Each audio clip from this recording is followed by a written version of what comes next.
This tutorial will show how easy it is to set up BoX2 to exchange data between two different controllers of different brands.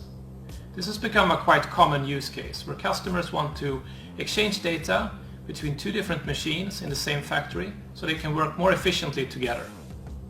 We will now show how easy this is to set up in Warp Engineering Studio and IX Developer. Normally, the first step when configuring a BoX2 device is to assign a new IP address. Warp Engineering Studio is used to create a configuration file containing the IP addresses and other related settings. The configuration file is downloaded to the device via a USB stick. We start by selecting a BoX2 Pro device and then dragging and dropping it to the workspace. LAN A and B are assigned new IP addresses, in this case 192.168.11.25 and 192.168.10.25. We type in the device serial number in the property grid. This is used to identify which device that the new settings should be applied to.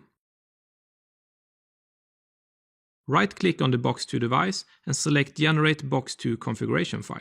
In the Browse for Folder dialog, we select our USB drive and click OK. The configuration file is then generated and available for usage. Right-click and select IX Developer to start the data exchange configuration.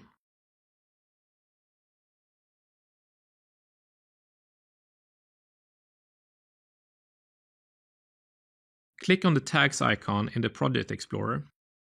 Controllers can be added and configured in the Controllers tab.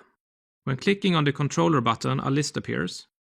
In this case, we select Allen Bradley Ethernet IP driver. The driver needs to be configured in order to work properly. Therefore, we click on the Settings button. When communicating with Micro 800 controllers, the Enable Rack Position addressing should be set to No. In the Stations tab, it is possible to define the IP address that the driver should connect to, in this case 192.168.11.40. If you are unsure about settings or addressing, the driver help file can be accessed by clicking the Help button. Each communication driver has a unique help file. It contains information such as release notes, settings, and addressing.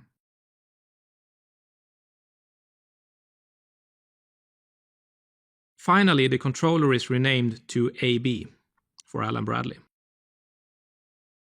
We now need to add a Siemens controller to the application. Click on Add and select Simatic S7 ISO TCP. The newly added controller is renamed to S7. The driver is configured by clicking the Settings button. And the IP address is changed to 192.168.10.23. The Tags tab is selected, and then the address that should be used in the Micro 800 controller is typed in. The data type is automatically changed to Boolean. Finally, the address that should be used in the Siemens system is added to the S7 column.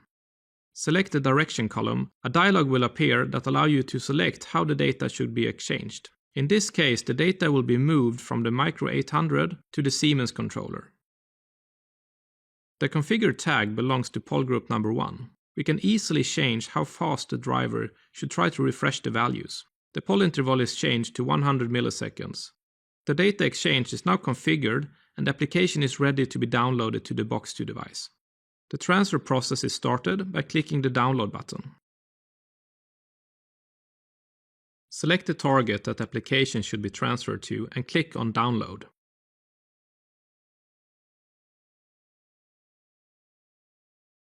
The application is now successfully downloaded and running in the BoX2 device. We have now configured and placed the BoX2 between the Allen Bradley system and the Siemens system, and connected them together with an Ethernet cable. With a simple software configuration, we can now have data flow from one system to the other. And to illustrate this, we can now turn the switch on the Allen Bradley system and the light turns on from the Siemens system.